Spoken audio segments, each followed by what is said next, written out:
नमस्कार. जमिनीचा तुकडा आपला आहे, हो. पण त्यावर वर्षानुवर्ष दुसरीच व्यक्ती शेती करत असेल तर नक्की हक्क कोणाचा?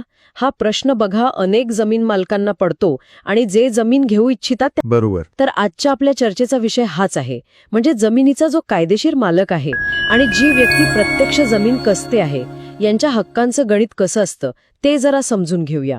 आपण यासाठी काही महत्वाचे सरकारी रेकॉर्ड्स, कायदेशीर बाजू तपासले आहेत. हो. यात आपण 7/12 उतारा म्हणजे 7/12, मग फेरफार नोंदी, कुळ कायद्याचे काय परिणाम होतात आणि जमीन घेताना नक्की काय काय तपासायचं यावर बोलणार आहोत. अगदी. चला तर मग हे सगळं जरा सविस्तरपणे समजू.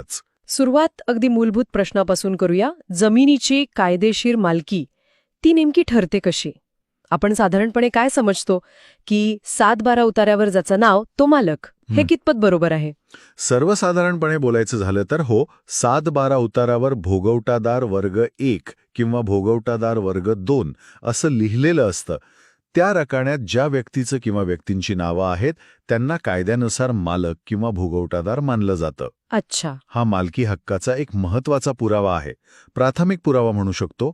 पण तोच एकमेव आणि अंतिम पुरावा आहे असं म्हणता येत नाही नेहमी. ओके, म्हणजे 7/12च्या पलीकडेही काही असू शकतं. मग इथेच तो प्रश्न येतो की प्रत्यक्ष जमीन कसणाऱ्या व्यक्तीचं काय? अनेकदा आपण पाहतो मालक शहरात असतो किंवा परदेशात आणि गावात कुणीतरी वर्षानुवर्षे ती जमीन कसत असतो. यावर बरंच काही अवलंबून असतं. कसं काय? उदाहरणार्थ, ती व्यक्ती कुळ कायद्यानुसार नोंदणीकृत भाडेकरू म्हणजे रजिस्टर्ड टेनंट असू शकते, अच्छा. किंवा काही जुन्या कायद्यांनुसार कायमस्वरूपी भोगवटेदार म्हणजे परमनंट ऑक्युपंट म्हणूनही तिची नोंद असू शकते. कायमस्वरूपी भोगवटदार म्हणजे काय नक्की? हो, म्हणजे काही विशिष्ट कायद्यांनुसार जरी ते कायदेशीर मालक नसले तरी त्यांना ती जमीन वापरायचा जवळपास कायमचा हक्क मिळालेला असतो. बापरे. हो, तर अशा नोंदी जर 7/12वर असतील किंवा संबंधित महसूल दप्तरात तर त्या व्यक्तीला कायद्याने भक्कम अधिकार मिळतात आणि हे अधिकार मालकाच्या अधिकारांवरही मर्यादा आणू शकतात. आणि समजा अशी कोणतीही कायदेशीर नोंद नाहीये, म्हणजे 7/12वर फक्त मालकाचं नाव स्पष्ट आहे, कसणाऱ्या व्यक्तीचं कुळ म्हणून किंवा दुसरा कुठलाही कायदेशीर हक्क नमूद नाहीये. अशा परिस्थितीत कायदेशीरदृष्ट्या असं मानलं जातं की ती व्यक्ती केवळ मालकाच्या तोंडी परवानगीने किंवा संमतीने जमीन कसत आहे. केवळ अनेक वर्ष जमीन कसल्याने आपोआप मालकी हक्क मिळत नाही, जर तशी कोणतीही कायदेशीर नोंद किंवा करार नसेल तर. अच्छा. मात्र इथे एक व्यावहारिक अडचण येऊ शकते. जरी कायदेशीर हक्क नसला तरी अनेक वर्षांपासून जो वहिवाटदार आहे त्याला अचानक काढून टाकणं सामाजिक किंवा काही वेळा कायदेशीरदृष्ट्याही आव्हानात्मक ठरू शकतं. म्हणजे कायद्यापेक्षा व्यवहार वेगळा असतो कधी कधी. अगदी.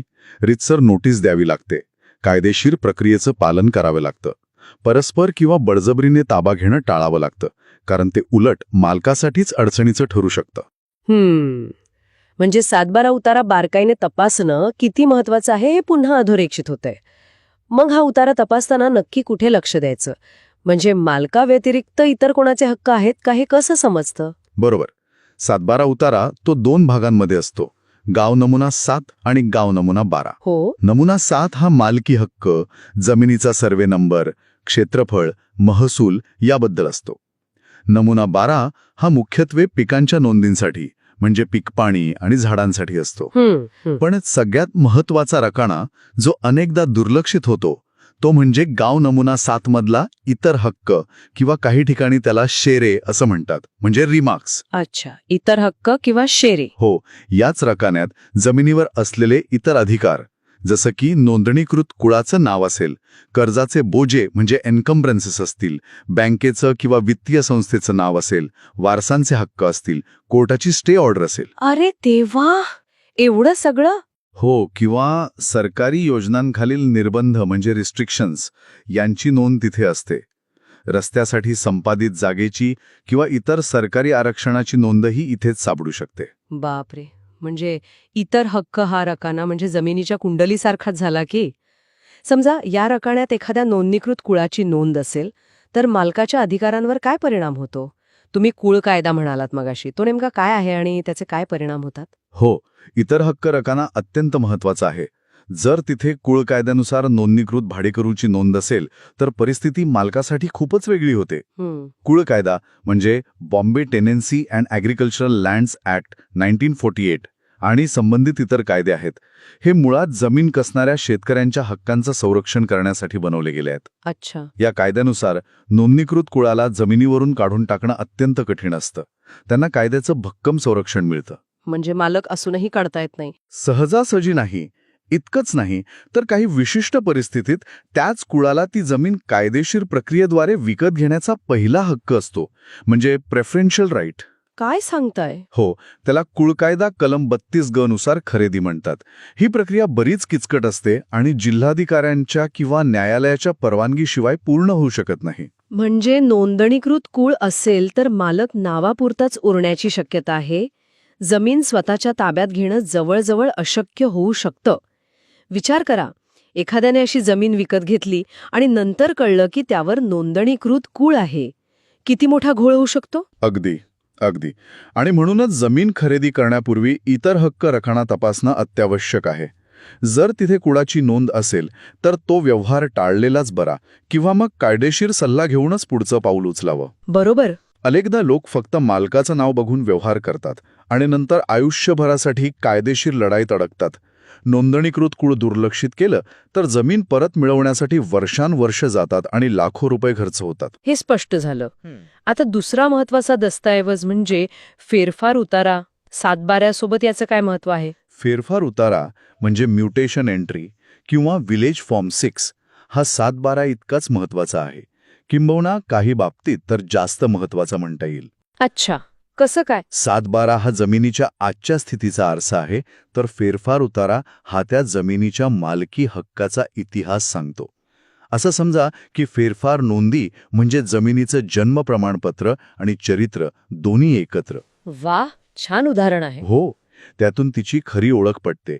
जमिनीच्या मालकी हक्कात कोणताही बदल होतो, मग तो विक्रीमुळे झाला असेल, वारसा हक्काने, बक्षीसपत्राने, गहाण ठेवल्याने किंवा कोर्टाच्या आदेशाने, त्या प्रत्येक बदलाची सविस्तर नोंद फेरफार उतार्यात केली जाते. अच्छा. यात कधी, कोणत्या नोंदणी क्रमांकाने, कोणाकडून कोणाकडे हक्क गेला याचा सगळा तपशील असतो. म्हणजे जमिनीचा व्यवहार करण्यापूर्वी फक्त सध्याच्या मालकाचं नाव 7/12 आहे की नाही हे पाहून चालणार नाही. अजिबात नाही.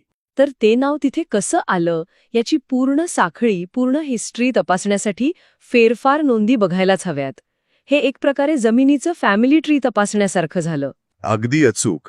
फेरफार नोंदीतून आपल्याला मालकी हक्काची साखळी कळते, म्हणजे चेन ऑफ टायटल. जर या साखळीत कुठे खंड असेल, एखादा व्यवहार संशयास्पद वाटत असेल किंवा एखाद्या वारसाची नोंदणी झालेली नसेल तर भविष्यात कायदेशीर अडचण येऊ शकते. उदाहरणार्थ, समजा व्यक्ती जमीन विकत आहे, पण फेरफार नोंदी दाखवतात की ती जमीन ला त्याचे वडील यांच्याकडून वारसा हक्काने मिळाली आहे, पण ला व्यतिरिक्त अजून 2 मुलं होती ज्यांची नावं वारस म्हणून लागलेली नाहीत. अरे बापरे. अशा वेळी ती इतर 2 मुलं भविष्यात त्या जमिनीवर हक्क सांगू शकतात आणि खरेदीदाराला त्रास होऊ शकतो. हे तर खूपच महत्वाचं आहे. अनेकदा आपण पाहतो 7/12वर मृत व्यक्तीचं नाव तसंच चालू असतं किंवा जुन्या मालकाचं नाव कमी झालेलं नसतं. याचं काय करायचं? हा एक मोठा धोका आहे. जर 7/12वर मृत व्यक्तीचं नाव असेल तर व्यवहार करण्यापूर्वी कायदेशीर वारसांची नोंद म्हणजे एअरशिप रजिस्ट्रेशन करून घेणं अत्यावश्यक आहे. ती कशी करतात? तहसीलदार कार्यालयात अर्ज करावा लागतो. रीतसर प्रक्रिया पूर्ण करून वारसांची नावं लावावी लागतात आणि त्यानंतरच व्यवहार करता येतो. ओके. तसेच जर जमीन अनेक सहमालकांच्या नावावर असेल, म्हणजे को ओनर्स असतील, तर विक्रीसाठी त्या सगळ्यांची संमती आवश्यक असते. एकाने जरी नाही म्हटलं तरी व्यवहार कायदेशीररित्या पूर्ण होऊ शकत नाही. हे सगळं फेरफार नोंदी आणि 7/12 एकत्र तपासूनच स्पष्ट होतं. ही सगळी कागदपत्र, 7/12, फेरफार उतारे नक्की मिळतात कुठे? त्यासाठी सरकारी कार्यालयातच जावं लागतं का आताही? पारंपरिकरित्या तर हो. संबंधित गावाच्या तलाठी कार्यालयात किंवा तहसील कार्यालयात मिळतात. तलाठ्याकडे चालू वर्षाचे 7/12 आणि अलीकडचे फेरफार उतारे असतात. जुन्या नोंदींसाठी किंवा नकाशासाठी तहसील कार्यालयातील अभिलेख कक्षात म्हणजे रेकॉर्ड रूममध्ये जावं लागतं. पण आता महाराष्ट्र सरकारने खूप चांगली सोय केली आहे. अच्छा, ऑनलाईन? हो, महाभूमी नावाचं पोर्टल आहे, digital712.mahabhumi.government.in. तिथून आपण डिजिटल स्वाक्षरी असलेले 7/12, 8 आणि फेरफार उतारे ऑनलाईन डाउनलोड करू शकतो. अरे वा, हे उतारे कायदेशीररित्या ग्राह्य धरले जातात आणि वेळही खूप वाचतो. ही ऑनलाईन सुविधा नक्कीच उपयुक्त आहे. आता मालकी हक्क आणि त्याचा इतिहास तपासला, पण जमिनीवर इतर काही बोजे किंवा अडचणी नाहीत ना, हे कसं तपासायचं? तुम्ही कर्जाच्या बोजाबद्दल म्हणाला होतात मगाशी. हो, हे सुद्धा अत्यंत महत्वाचं आहे. पुन्हा एकदा आपल्याला 7/12वरील इतर हक्क राखण्याकडे यावं लागतं. परत तिथेच? हो, तिथे जमिनीवर कोणत्या बँकेचा, सहकारी संस्थेचा किंवा सावकाराचा कर्जाचा बोजा म्हणजे लोन एन्कम्ब्रन्स आहे का याची नोंद असते. जर कर्जाचा बोजा असेल तर याचा अर्थ जमीन गहाण ठेवलेली आहे. अशा जमिनीचा व्यवहार करण्यापूर्वी संबंधित बँक किंवा संस्थेकडून नाहरकत प्रमाणपत्र म्हणजे NOC घेणं बंधनकारक आहे. NOC शिवाय व्यवहार नाही करायचा. नाही, हे प्रमाणपत्र म्हणजे त्या संस्थेची हरकत नाहीये आणि कर्जाची परतफेड झालेली आहे किंवा खरेदीदार ती जबाबदारी स्वीकारायला तयार आहे याचं ते द्योतक असतं. NOC शिवाय केलेला व्यवहार अवैध ठरू शकतो आणि बँकेला ती जमीन जप्त करण्याचा अधिकार राहतो. म्हणजे हे तपासणं खूपच गरजेचं आहे. आणि कर्ज नसेल पण जमिनीबद्दल काही कायदेशीर वाद किंवा सरकारी योजनांचा परिणाम नसेल याची खात्री कशी करायची? याची शक्यता ही इतर हक्क राखण्यातून किंवा फेरफार नोंदींवरून कळू शकते. जमिनीवर कोणताही कोर्ट केस सुरू असेल किंवा जमिनीच्या मालकीबद्दल वाद असेल तर त्याची नोंद तिथे तसेच जमीन सरकारकडून एखाद्या योजनेसाठी, उदाहरण रस्ता रुंदीकरण, धरण प्रकल्प, औद्योगिक वसाहत यासाठी संपादित केली जाणार आहे का किंवा त्यावर काही आरक्षण म्हणजे रिझर्वेशन आहे का याची नोंदही तपासावी. मात्र इथे एक गोष्ट लक्षात ठेवली पाहिजे, या नोंदी नेहमीच अगदी अप टू डेट असतातच असं नाही. अच्छा, म्हणजे रेकॉर्ड थोडं मागे असू शकतं. हो, शक्यता असते. त्यामुळे स्थानिक पातळीवर आजूबाजूच्या शेतकऱ्यांकडे किंवा तलाठी कार्यालयात चौकशी करणे नेहमीच फायद्याचं ठरतं. जमिनीची प्रत्यक्ष पाहणी करणं आणि तिचा वापर काय आहे, शेती, पडीक, बांधकाम हे बघणंही महत्त्वाचं आहे. म्हणजे केवळ कागदपत्र पुरेशी नाहीत, प्रत्यक्ष जमिनीवर जाऊन पाहणी आणि स्थानिक चौकशी हेही गरजेचं आहे. तुम्ही एका सर्च रिपोर्टचाही उल्लेख केला होता. तो काय असतो आणि कधी काढायला हवा? हो, विशेषतः जेव्हा जमिनीचा व्यवहार मोठा असतो, किंमत जास्त असते किंवा मालमत्ता गुंतागुंतीची वाटते, जसं की शहरालगतची जमीन किंवा अनेक मालक असलेली जमीन. अगदी तेव्हा कायदेशीर सल्लागार किंवा वकिलामार्फत सर्च रिपोर्ट आणि टायटल व्हेरिफिकेशन रिपोर्ट काढून घेण्याचा सल्ला दिला जातो. यात काय करतात वकील? यात वकील मागील किमान 30 वर्षांच्या जमिनीच्या मालकी हक्कातील सर्व बदलांचा, झालेल्या व्यवहारांचा म्हणजे नोंदणीकृत दस्तऐवजांचा, फेरफार नोंदींचा, करारांचा, कर्जाच्या बोझांचा आणि संबंधित इतर कायदेशीर बाबींचा सखोल अभ्यास करतात. म्हणजे खूप डिटेलमध्ये तपासणी होते. हो, ते सरकारी कार्यालयांमधून संबंधित नोंदी तपासतात. यातून जमिनीच्या मालकी हक्कात म्हणजे टायटलमध्ये कोणतीही त्रुटी, दोष किंवा कायदेशीर वाद नाही याची खात्री करता येते. हा रिपोर्ट म्हणजे जमिनीच्या कायदेशीर आरोग्याचं हेल्थ सर्टिफिकेटच समजा. हेल्थ सर्टिफिकेट, छानच. म्हणजे जमीन खरेदी करणं हे काही साधं सोपं काम नाहीये.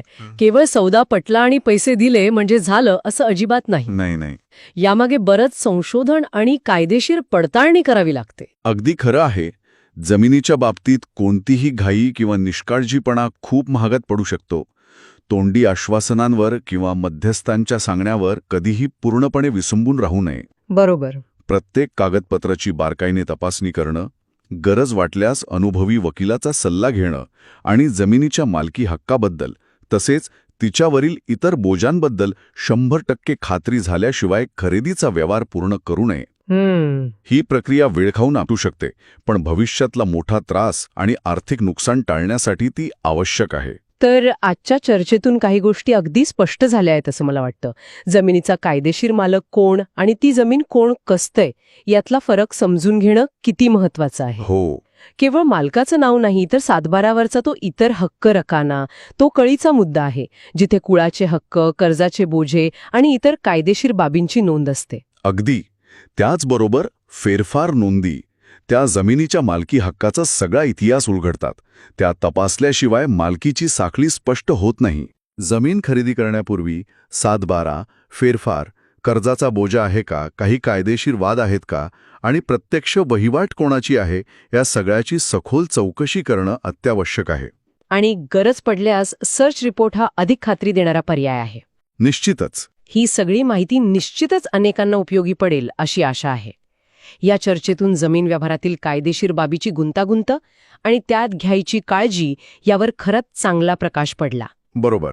पण इथे एक विचार करण्यासारखा मुद्दा आहे जो कदाचित चर्चेच्या पलीकडे जातो. कोणता? अनेकदा आपण पाहतो की कायदेशीर कागदपत्र एकीकडे असतात आणि जमिनीवरची प्रत्यक्ष परिस्थिती म्हणजे वहिवाट ती वेगळीच असते. हे खरंय. वर्षानुवर्ष किंबहुना पिढ्यानपिढ्या चालत आलेल्या वहिवाटी ज्यांची नोंद कुठल्याही सरकारी दप्तरात नसते, त्यातून कायदेशीर मालकी हक्कासमोर कोणती आव्हानं उभी राहू शकतात? कायद्याच्या चौकटीत न बसणाऱ्या पण सामाजिक रूढी परंपरांमधून आलेल्या या वहिवाटी अनेकदा गुंतागुंतीचे सामाजिक आणि मानवी प्रश्न निर्माण करतात. अच्छा. याचाही विचार करायला हवा, कारण कायदा आणि जमिनीवरची वास्तविकता यात कधीकधी मोठी तफावत असू शकते. त्यावर काय उपाय असू शकतो हा एक वेगळाच चर्चेचा विषय आहे.